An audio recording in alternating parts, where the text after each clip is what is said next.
Good afternoon to everyone. It's mid-afternoon here in Geneva. My name is Tony Consul, Head of Communications here at IATA. Thank you to everyone for joining us in this last COVID-19 press briefing for the year. We have our Director General, Alexandre Juniac, as well as Nick Careen, who's our Senior Vice President for Airport, Passenger, Cargo and Security, and leading really the charge on putting all of our efforts on operational restart for the industry together. So we have a great lineup to close off the year. For this briefing, I'll ask Alexandre to kick us off with a few remarks on the overall situation as we look into 2021. And then we'll have Nick do a deep dive on one of our most important projects, which is the IATA Travel Pass. So without further ado, over to you, Alexandre. Thank you, Tony. So hello, everyone. Greetings from Geneva, and thanks for joining this last briefing of the year. I don't think anybody in aviation, but also in many sectors, will be nostalgic about 2020. If there ever was an annus horribilis for aviation, it was 2020, for sure. 2021 will be a better year, but we all know that COVID-19 will not disappear with a date change. This virus is going to be with us for some time, and the challenge is learning to live with it. That means learning to effectively manage the risks of COVID-19. Right now, international travel is largely shut down in order to manage the risk. The cost of that could be 46 million lost jobs in the aviation-related travel and tourism sector. That will wipe out about $1.8 trillion in GDP. These statistics are catastrophic, but they only tell part of the story. Putting massive numbers of people out of work causes enormous social and health problems, and disconnecting the fabric of international society separates families and loved ones, erodes business opportunities, delays educational opportunities, and damages trade.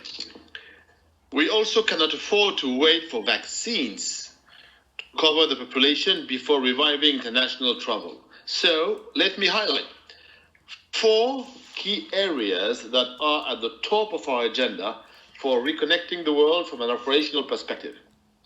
First, following global standards to keep travel safe. One of the greatest achievements in this crisis was the establishment of the guidelines for measures to keep flying safe, the IATA CART guidelines. This was done in record time, and the implementation has been good, but not universal. Therefore, the first priority is to ensure that these measures are in place everywhere. Second is clearing the way for the effective distribution of vaccines. Today, we issued the second set of IATA guidance for this. I don't need to remind you of the massive scale of this operation, and we need governments to do everything in their power to help us deliver successfully. Readying cold chain facilities, eliminating red tape, and expediting border formalities. We also need our staff to be prioritized as essential workers so that we have the people ready to get the job done. That's why critical aviation workers should be on the priority list after healthcare workers and vulnerable populations. Third is safely reopening borders with systematic COVID-19 testing. Critically, this must be without quarantine measures. We know for sure that quarantine kills demand, and the ECDC and IATA have recently confirmed that at current infections levels in many parts of the world, it is not effective at stopping the spread of COVID-19. ICAO has provided states with various options for testing. We have data from testing programs which demonstrate that it can greatly reduce the risk of imported COVID-19 cases to a handful of cases each day, even in very large markets. But we need governments to think in terms of achievable risk management. Currently, many are aiming for risk elimination. The social, economic, and health costs of this approach are enormous, and it is becoming clear that the goal itself is practically unachievable. And fourth is having efficient means for managing verified health information. We know that testing or vaccination data will be critical to giving governments the confidence to reopen borders. That's a huge task. This means A, keeping track of entry requirements and accredited testing laboratories. B, having secure systems to securely manage and verify test results of vaccine status. C, linking test results, individual identity, and travel processes so that we have a solution that is manageable for airlines, authorities, and convenient for travelers. IATA is promoting a solution known as IATA Travel Pass.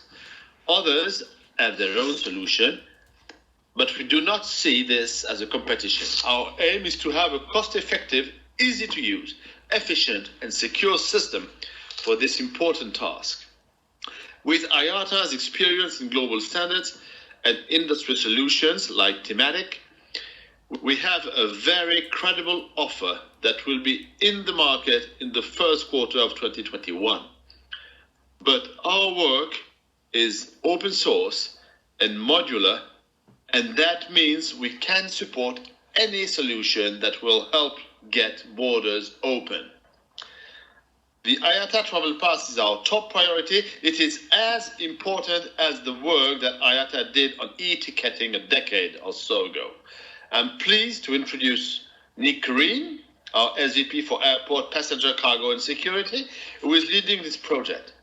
He will take you through some of the finer points of how the IATA Travel Pass works, and then we will take your questions. Thank you for your attention. Nick, I pass you the floor. Thanks very much, Alexandre. George, if you could go to the next slide, please.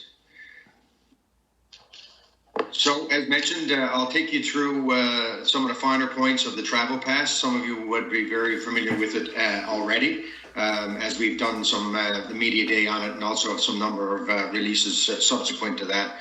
But just in general, in terms of the pass itself, it's an app, and it is meant to for download and for travelers to easily and securely manage the travel process based on any government requirements for COVID testing and ultimately vaccine information in the future.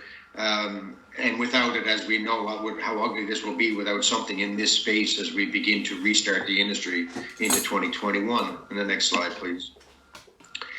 Just in terms of the design elements of it, and this would not be, I think, surprising to anybody that is designing anything in 2020 and beyond.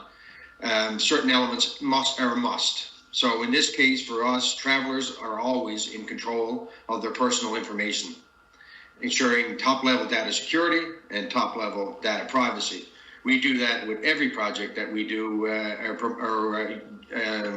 deliver at IATA, but even more important in particular for this particular project. Standards are recognized. We use the global standards to ensure that the identities that are verified and the test and vaccine information is correct.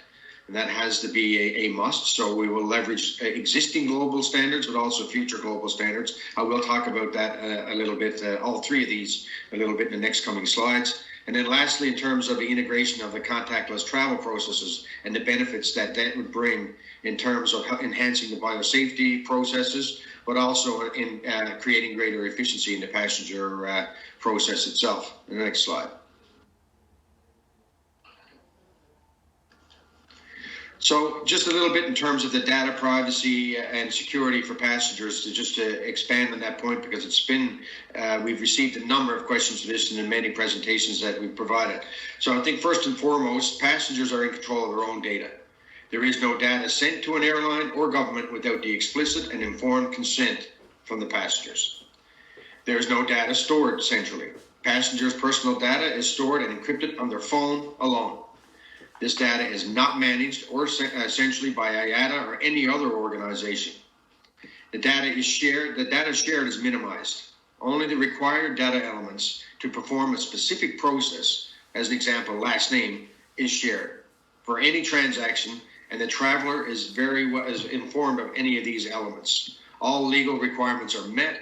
Encrypted exchanges, meaning data exchanges, are always encrypted, and passengers will always be in control of their data and their phone. And passengers do not need to hand their phone to immigration or airlines, as an example. Next slide. In terms of the standards that I mentioned, some are in existence, some are in development. The first one, in terms of verifying passenger identity, we're doing this using existing electronic passports that are widely used globally, as well as matching that biometric passport data into the app, thus creating a Type 1 digital certificate or digital credential, which is in line with the ICAO standards. In terms of verified test and vaccine info or information, we're working, as an example, on this slide, you can see the yellow card. Has been announced that the World Health Organization are putting together digital standards around the use of vaccines, and we are working with them on that. And we're also working with ICAO in terms of digital standards around the testing requirements for the future. And then the next slide, I'd just like to show you how easy it is to create the digital identity in the app itself. So if you can go to the next slide, George, and press we can do the illustration. So the app would be on your phone. You sign in using your facial recognition. The first step would be to upload a picture of yourself, which is a selfie. Once that's done, you confirm your profile picture, and you simply identify that you're not a robot, which is very common in a lot of facial recognition apps.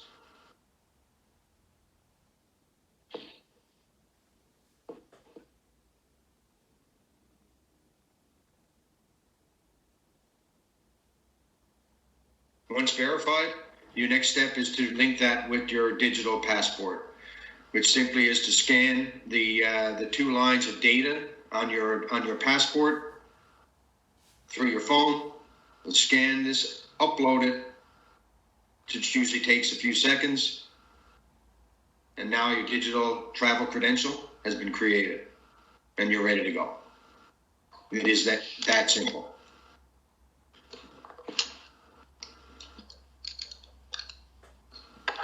So into the next slide, please, George. In terms of contactless travel, it's something that we haven't really spoke a lot about, and it's to make sure it's not lost in the entire travel pass process, is that there's some significant elements of contactless travel that meet the customer's requirements, but also has the potential for significant benefits in the future. The 70% of travels in our most recent, one of our more recent surveys, or customer surveys, research from September 2020, 70% had concerns about handling phones over to people, passports, boarding passes, so that exchange concerned them in the current environment. 85% of travelers have said that the touchless processing throughout the airport would make them feel safer. And a growing number, it's at 44% now, which was up from 30% in June, of travelers said they are willing to share personal data to enable a touchless process. This is clearly an area that we need to take advantage of in terms of what our consumers want, but also what the airlines want. It's also fits well within our biosafety measures that have been recommended through ICAO CART. And even further, that digital identity creation fits well with our One ID principles, and eventually will unlock the biometric processes and contactless processes within the passenger journey, which the majority of our consumers want.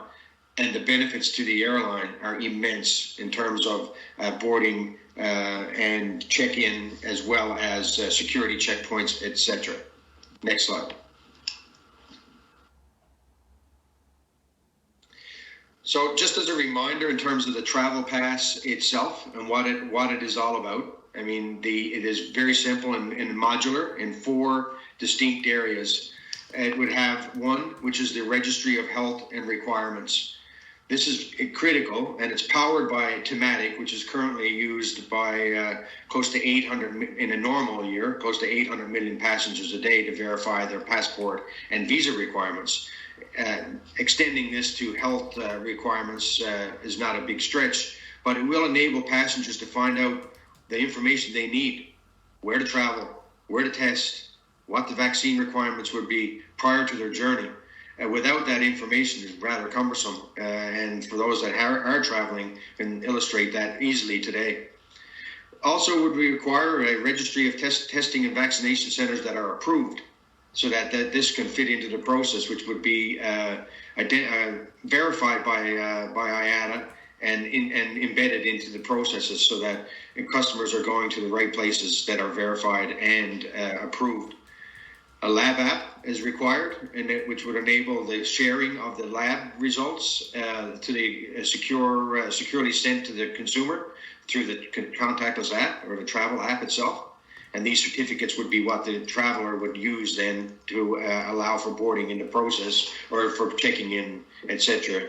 Go, no go, so to speak. And lastly, the app itself, which enables, as I illustrated, the creation of a digital passport, the verification of the information, in this case, testing and vaccination and regulations around it, and sharing that information to facilitate the travel journey, whether that be with the airline or with governments themselves. And it can be used by the travelers to manage other travel documentation digitally, as I mentioned previously, in terms of the biometrically enabled processes. Next slide. So why are we doing this? And why are we building this? And why do we see this so important? Our aim is to help reconnect the world safely. Our aim is to reconnect the world seamlessly. And to do that, we need to have something in this space. As Alexandre mentioned, we're not the only ones doing this. But the difference between what we're promoting and what we're doing is that it is open for everybody to use. It is important that we have something in place for our consumers and for our airlines. We have a tremendous amount of experience creating standards and working with governments and industry to do so. Alexandre mentioned e-tickets, but the list is endless, whether that's self-service, mobile boarding, or mobile boarding passes, safety, security. We've done a lot of work in terms of development of global standards, and this fits well into what our raison d'etre is, and we are confident in this solution. It's based on existing tools and leveraging on others to be able to provide a solution that gives our airlines a competitive marketplace and the widest range of options to choose from, as well as our customers, and it meets their specific needs. And it's efficient, it's fast, and it's almost ready to go. And in terms of almost ready to go, next slide, please.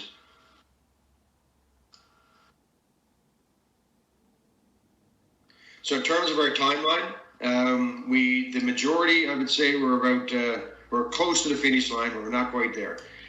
We will be running a pilot within the next week, prior to the end of the year, where we will be testing portions of the solution. And in the 1st of January, we will be working with British Airways and IAG for a full pilot of the full solution. And then subsequent pilots planned in different locations throughout the globe to make sure that we're ready to go and ready to launch fully by the end of the first quarter, hopefully sooner. But that is the timelines that are very aggressive at the moment. So that's it. That's a sort of a brief overview. I mean, I'm sure there may be some questions, but I'll turn it back over to you, Tony, and I hope this was informative. Thank you. Great. Thanks very much, Nick. Thanks, Alexandre. We have a few questions in the queue already, so we'll take those in order. So first question is, for the travel app to be successful, governments need to recognize it and utilize it. So the question is, how many governments, or how confident are you that governments will accept the IATA travel app, and have any governments signed up to it already? Well, we're very confident that the governments will accept the app simply because the processes that we're currently utilizing for that verification is already widely accepted by most governments around the world in terms of thematic. So this natural step in terms of managing this type of information is not a significant leap. So that's one reason why we're as confident as we are. And in terms of working with governments, every pilot that we do involves the government and the airline. So once the pilots are illustrated and finalized and agreed upon, then the governments will accept the process. That's how it will work. And on the sidelines, we're also presenting to governments around the world, all of which have affirmed their belief that this is the right direction we're going in, and their support for what we're working on. So as we bring on more pilots and bring on more airlines, each government will come on at the same time. Okay, thanks, Nick. We have another question which says, this is all premised on trying to reopen borders without quarantine. IATA has been asking for testing as the means to do that. Has there been any progress on that? And do you see progress early on in 2021? Maybe, Alexandre, you want to take that one to start with? Since we have made that proposal to introduce systematic testing, we have had several contacts, conversation, and meeting with governments. And some of them are convinced, but they are moving slowly. Don't forget that we are advocating in favor of a system that is based on pretty recent or new technologies, first of all, that have to be accepted, validated, particularly by the health authorities. First point. We have seen some open positions coming from European governments, from Asian governments, from the American governments, especially in putting together some corridors, for instance, between the US and the UK. There is something that is moving in the right direction there.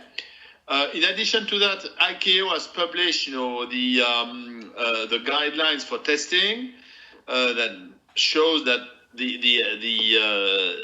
that governments participating into ICAO they accept the ID, they integrate the idea of testing in their process of controlling the pandemic and securing air travel. So we are moving in the right direction. To say that it is fast enough, the answer is no. We would like that to be faster, government to be convinced more quickly, and it's not the case. The second wave in Europe, or the third wave in Europe and North America, has contributed to this to slow down, this evolution from governments probably. Great, thanks, Alexandre. We have a question probably for Nick. It's asking, why is IATA building an app instead of just providing the infrastructure, for example, thematic? And do you think that IATA is going to be a competitor in the marketplace, or will we be essentially pushing other competitors out of the market by defining the standards? So, Nick, you want to handle that one? Yeah, no problem. No, first and foremost, we don't see ourselves as a competitor. If we were a competitor or trying to monopolize, we would have made this closed, and we wouldn't have been developing it in terms of open source with open APIs. And so, no, we're not trying to corner a market. We certainly don't see ourselves as a competitor. Why we chose to develop an app? Well, the app was already developed and thematic was already there. So we're leveraging off existing tools. And partly, as I mentioned in the presentation, was to allow for choice. This industry is on its knees, and the airlines and consumers need something that's effective, fast, and cost efficient. We are in the best position to do that, and that's why we are leveraging upon the thematic and other tools that we already had or in development to be able to do this. Okay, thanks, Nick. We also have a question on partnerships. The question is, why did we choose IAG for our partner? And secondly, or did they choose us? And secondly, are we planning to pilot this with IAG, or is that with with other partners?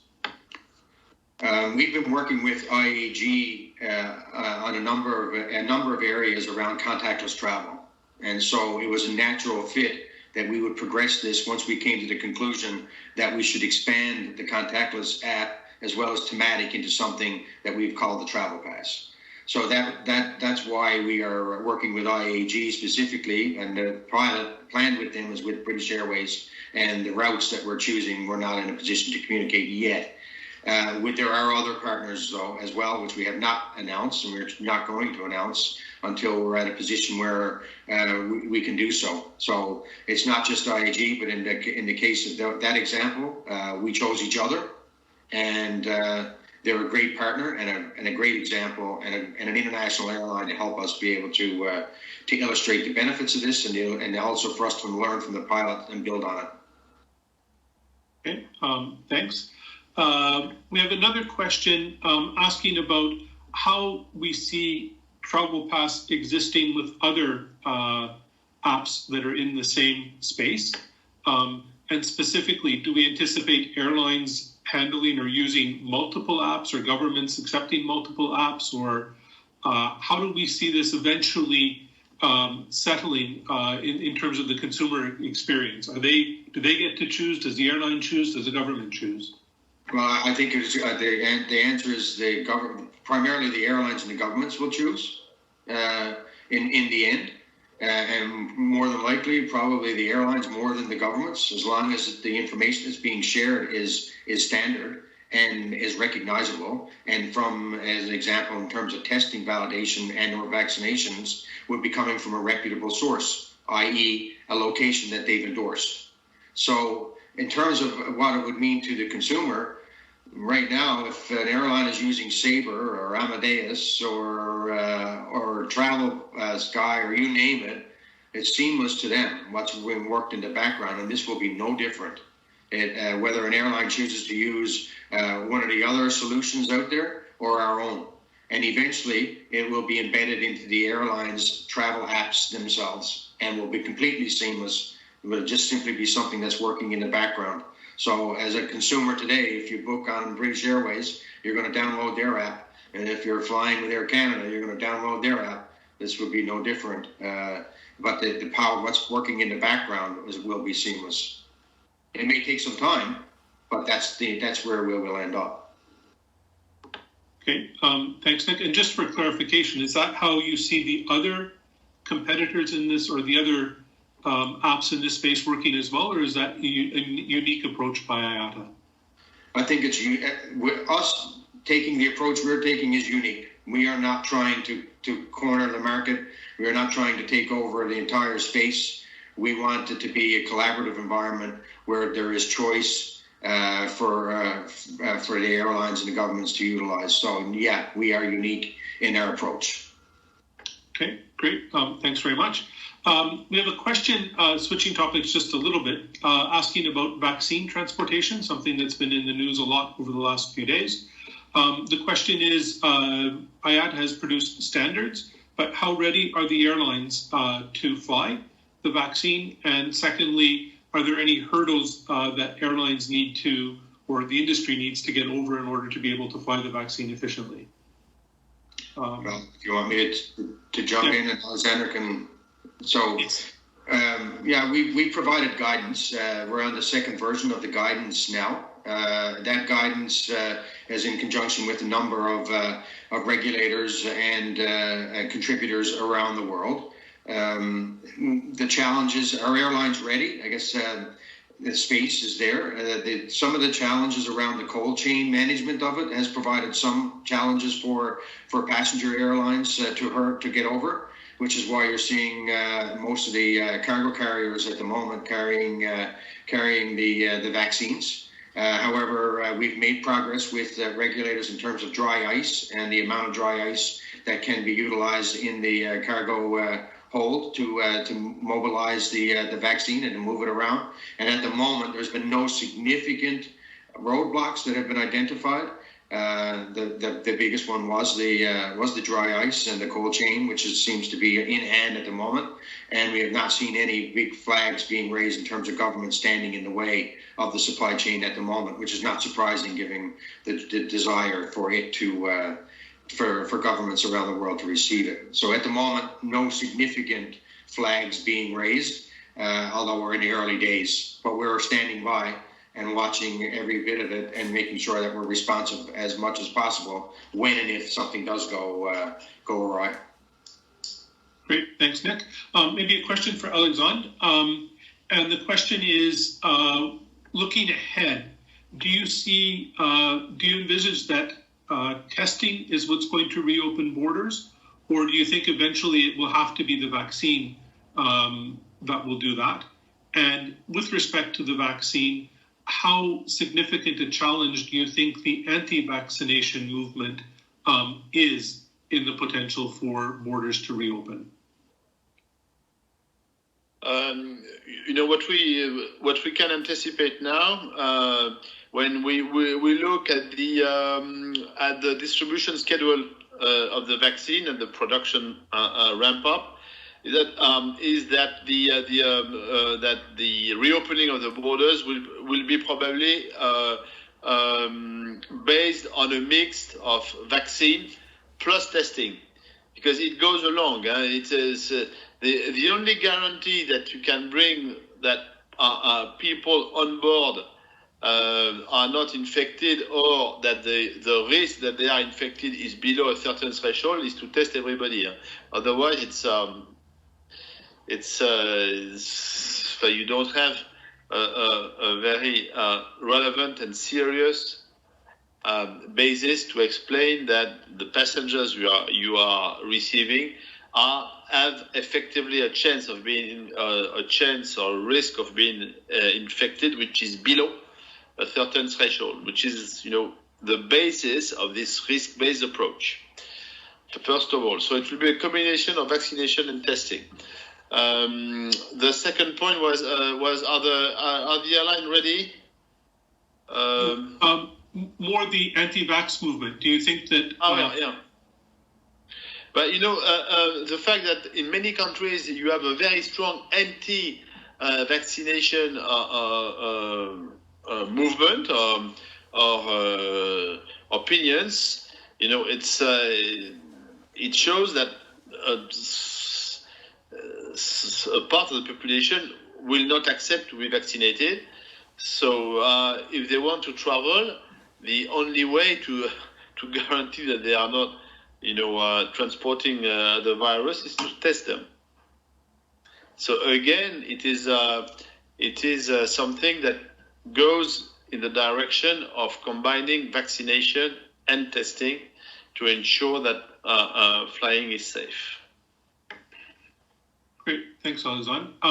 We have a couple of precisions, I guess, on the app, Nick. So these questions are for you. First one is, you mentioned that it could be integrated into an airline's app. And the question is that offered to IATA members and non-members? And is there a commercial relationship in doing so?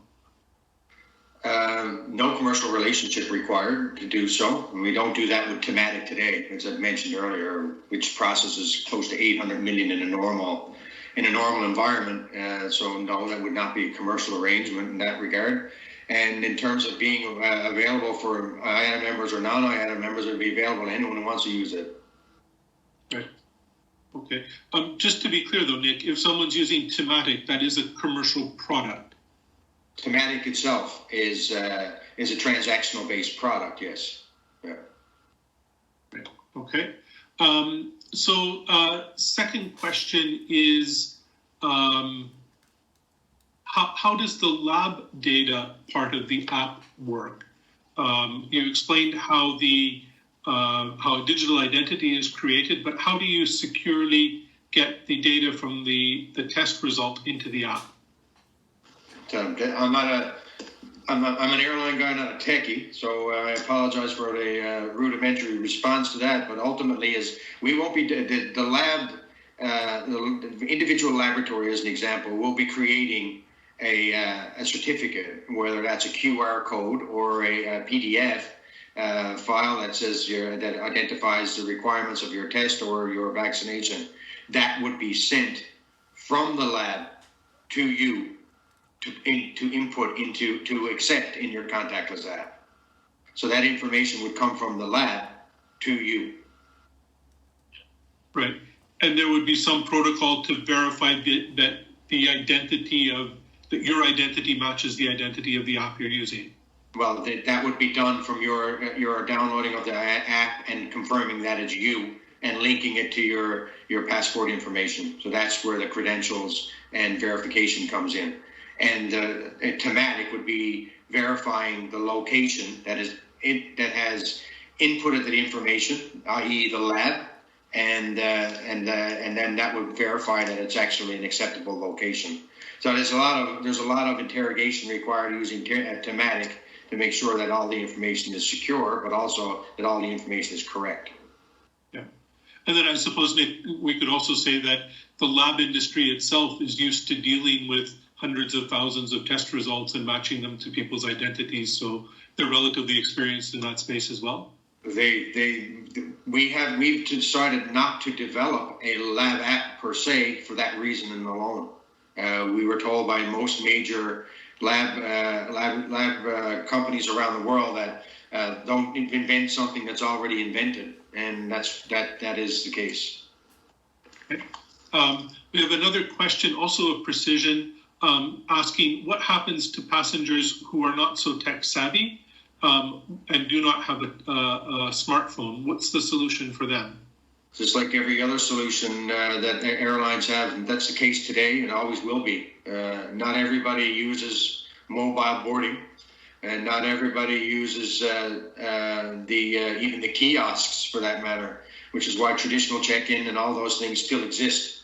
So in those cases, it would be a manual process, which means you would have to queue up and have your information verified by an individual, and the airlines are ready, willing, and able to do that today, and will continue to be ready, willing, and able to do that in the future. Okay, thanks for that. We also have a question about how the EU is looking at testing to open borders and also the use of apps. Have there been any specific discussions between IATA and the EU, or any announcements from the EU in this regard? Well, I think that the best example would be to look at the recent communication from EASA and the ECDC that was sent to the EU in terms of how to manage their borders in a COVID world, which does touch on a number of things, which includes testing, but also the use of risk assessments. And as an example today, the position of the EASA and ECDC is that there wouldn't be a requirement for any testing within the EU because of the transmission of the virus at the moment, meaning the risk of importation and escalation is minimum given the fact that the virus is so widespread. Where they do recommend the use of testing is when you're in a position where a country has gotten the virus under control to rates that would indicate that there would be more risk of coming from a country that does not have it under control, for lack of a better way of explaining it. So, and then in that case, they recommend testing and ultimately vaccines. But the testing is recommended in that scenario, and we will see that happen as the year unfolds in 2021. And we're not seeing necessarily full examples of it today in the EU. It's coming, but we are seeing it in other places in the world. Okay. Another question, just asking about, from the passenger perspective, with a number of potential apps in the market, some being associated with airline apps, others being independent of that, potentially different regulations coming from different governments. Do you see this as being a very confusing environment for the passenger to try and navigate in order to travel? That's exactly what we're trying to avoid.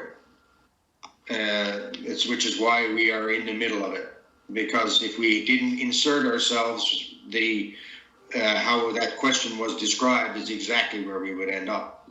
It is why we are in discussions with the World Health Organizations to digitize the vaccine information and taking the yellow card, which has been a real example of how not to do it. And so we can learn from that. And also working with ICAO to make sure that the regulations are in place and recommendations are out there. And those discussions have been taking place and continue to be underway in order to make sure that we have some kind of standard, something that's harmonized and interoperable, that are our overarching goals. We will get there, but it may take a little bit of time as we start to reopen in 2021, and at the pace at which we do. However, I believe we will get there. Yes. Nick, just a precision there. You said that the yellow card is not the way to do it. That is an accepted standard by governments for managing yellow fever. So maybe just explain why we don't see that applying in this in the COVID case. Well, it may be a paper version of a document. It can and will be utilized in certain parts of the world. There is no way of avoiding that. However, in terms of the way the yellow card has been managed, it's wrought with fraud, and that is the number one issue in terms of the issues around the yellow card, and also the fact that it is paper based and it is manually driven, and that is in a COVID world or any world for that matter is not the way to go. It creates queues. Queues are an issue before this. Queues are a bigger issue now in terms of managing social distancing. And it's just not in 2020. Paper-based solutions just don't work anymore, and that's something that we need to focus on in terms of digitization as we move forward. And that's reason we call out the yellow card. Not that it hasn't served a purpose, but it's time. The 1970s call. They want their ideas back. Yeah, great. And I also suppose just the volumes. It's limited application for the yellow card, whereas with this COVID testing or vaccination, we anticipate it to be basically all travelers, I guess, for a period of time. Exactly. Alexandre, maybe a question for you. With respect to all of these measures that are being implemented, including our solution of the travel pass, how prepared is the industry for these to become permanent measures? And do you see the exit plan by governments to return to a more normal type of travel, or is some of this going to stay with us forever? I will answer to the second part. We don't see any exit plan at this stage. We have no entrance plan to start with. Okay, before speaking about exit.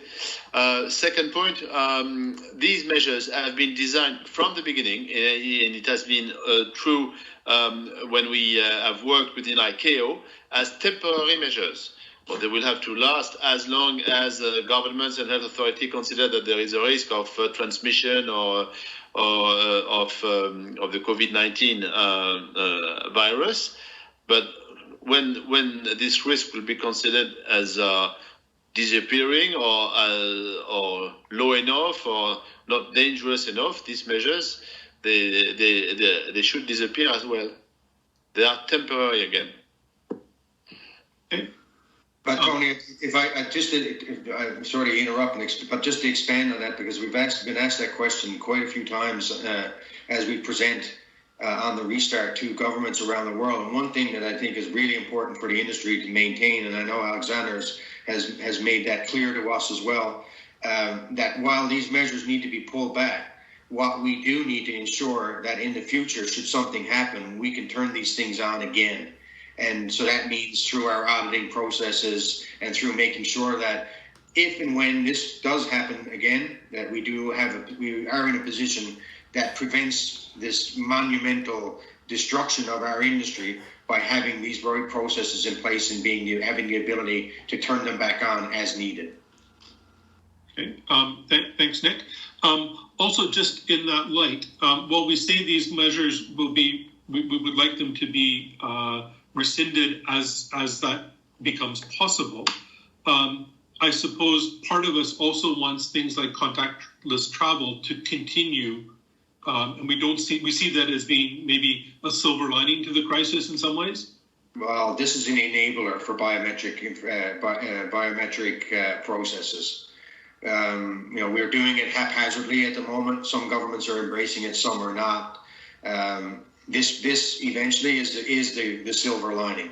We will have illustrated through the management of testing verification and vaccination verification and linking that to a digital credential, which is already a standard, and illustrate to governments and consumers and airlines around the world of the benefits of that. Passenger processing, improvements along those lines, faster boarding, faster check-in, faster move through security. All these things are significant and will be required as we move forward, as we look for efficiencies and opportunities to improve once we get out of this mess. Great, thanks, Nick. We have a question on pilots and how we see those rolling out. Are we concentrating on a particular part of the world for the implementation of pilots? The questioner particularly asks about a projection for use in Latin America. Are we looking at high volume markets first, or Nick, maybe you want to take that to give some structure to it?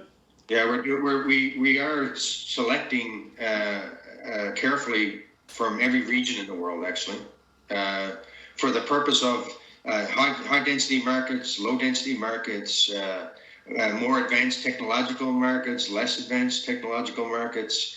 Our goal is to try at different airlines, from different alliances, different processes.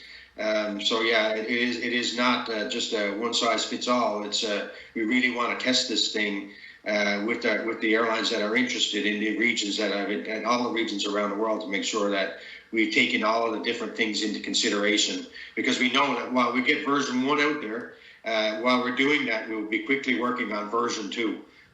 Because nothing comes out of the box perfect, especially in our industry. So the intention is to make sure that we look at every facet of the planet in terms of our implementation of this. Okay. In that light, we also have another question asking about the ability of different parts of the world to implement testing or effective vaccination programs. The questioner specifically references Africa. But do we see, I suppose, parts of the world that will be moving faster and parts of the world that will be moving more slowly? And what's the plan to try and all end up at the same finish line? Well, that's like anything. That's the situation there is today. There's countries in Africa that doesn't have any restrictions in place at all, and they anticipate that will remain the case. And so we will find scenarios that nothing is required. But that's not really that different than today in terms of visa, as an example. If a consumer wants to travel and wants to go to China, well, guess what? Depending on what country you're coming from, which is most, you're going to need a visa. But in terms of testing and vaccination, that may and will be the same. So the first and foremost part is to identify what you need before you go, which is why we're promoting thematic as being the first step. And then after that, you would identify what you need to get what you need. There are some limitations by countries for sure. Will this take one fell swoop to turn the switch and have it up and running? No. So there will be a period of implementation. But we're working fast to make sure that we have this in place by the end of the first quarter to avoid that as much as possible. Okay. Just to be clear, though, I think the questioner is more asking if the country doesn't have the resources to implement the testing program, for example, how will they fit into this sort of post-COVID or COVID transportation reality? That's a geopolitical question that's probably not best suited for an international aviation association or a transport association. However, I think in those cases, governments will make their decisions based on their acceptance of risk, and their abilities to manage on the ground. And they could also change their approach by, if they don't have the ability to do so on their soil, that they may request that it's done prior to departure on someone else's soil. And that's reasonable as well. So there are many ways you can approach this, regardless of your capacity at location. Yeah. And I suppose also we can emphasize that the industry does safety globally. to standards like IOSA. So we have a good history of ensuring that we support countries and ensure that there are the resources around to meet those critical things like safety, security, etc. Yeah. Alexandre, maybe a couple of questions looking into 2021. In November, the industry released some pretty grim profitability forecasts. The situation since then has seen a worsening in many markets of the virus transmission. Looking into 2021, do you, first off, see the airlines being able to survive with the enormous losses that they're carrying? And secondly, what's your prognosis for mergers, consolidations, or bankruptcies in the coming year? First of all, we think that airlines might survive 2021, at least the first month, provided governments continue their support plan. So that's the reason why we are asking for more engagement, more commitment, more money coming from governments to help the industry. So that's the first point. The second part of the question in terms of consolidation and bankruptcy, I think we can, unfortunately, expect additional bankruptcy in the coming month. Consolidation, it's another point because it will heavily depends on at least two elements. First of all, the financials of the remaining airlines to launch these type of operations, whereas they already are have very limited resources internally to restart their own business. And secondly, the fact that a lot of consolidation movements are limited by the foreign ownership limitations that are still in place and that will probably remain in place, particularly because states have taken big shares in many companies, and so they will not give in the protection of their national assets in which they have invested in a very near future. So consolidation, I would be more cautious to say consolidation will accelerate. Okay, thanks, Alexandre.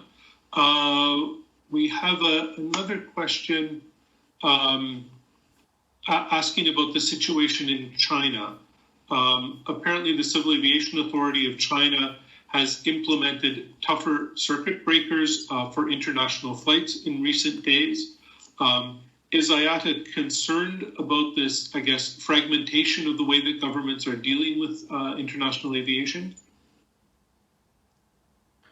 Well, we are always concerned that there is a fragmented approach and not an homogeneous approach by all governments, because it adds complexity, uncertainty, and predictability, not only for airlines but for passengers, and it's not good news for air traffic. So yes, we are concerned that governments take uncoordinated and different measures. Unfortunately, it has been the case everywhere since the beginning of this pandemic, and we are trying to fight against that. Not totally successfully, I have to say. Okay, thanks, Alexandre. We're just about at the top of the hour, so we'll take another couple of questions before we close this session. In your remarks, Alexandre, you mentioned a need to prioritize aviation workers amongst critical staff needing vaccinations. How have governments received that request, and how optimistic are you that that will happen? I think they are pretty open to that, but of course they have a big list of priorities of prioritized populations, and so they have to choose. But we are not very worried that the airline workers, especially those who are at the front line, could be considered as priorities. After, of course, health workers and vulnerable population should work.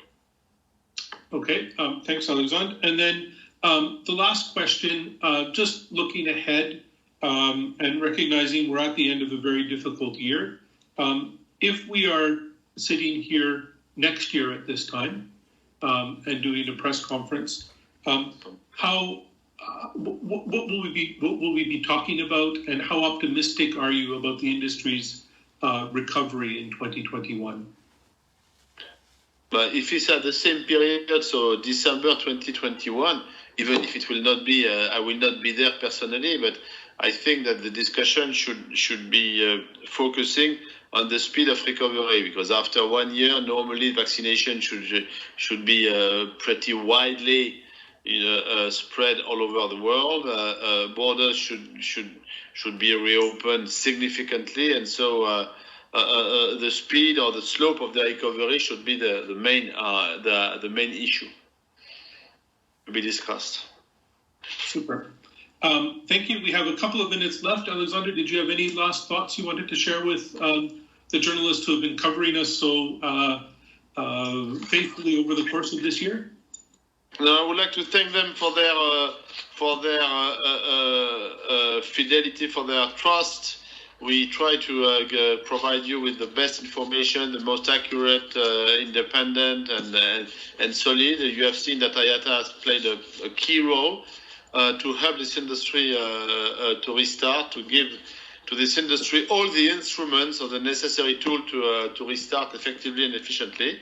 I hope you recognize everything we have done, and we thank you for your very strong commitment. And we wish everybody a Merry Christmas, Happy New Year, and more optimistic vision for the time to come. But I'm sure you share that. Great. Thanks very much, Alexandre. And yes, again, to everyone who's followed us over the course of this crisis and with these briefings and with all the communications we've been doing, thank you very much. We're going to take a break for a couple of weeks from the briefings. We'll be back in the new year. And in the meantime, we wish everyone a good end of the year and a much better 2021.